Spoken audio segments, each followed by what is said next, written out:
好，来继续来讲这个热天温度悬，肠仔病毒嘛进入到流行期，讲已经有新生儿患着肠仔病毒的案例，意思是来提醒着家长爱加强防护，爱特别注意着小宝宝的卫生甲环境的清洁。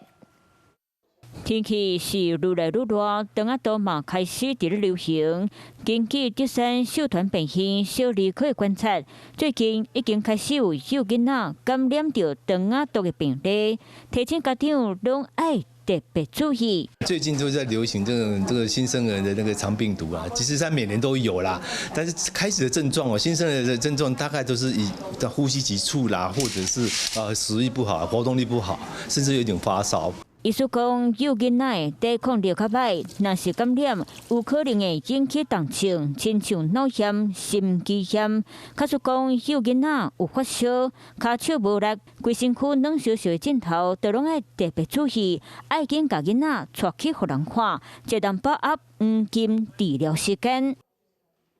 Hello， 大家好，我是林文。想要抢先掌握最及时的新闻资讯吗？赶快订阅、按赞、开启小铃铛，锁定华视新闻的 YouTube 频道。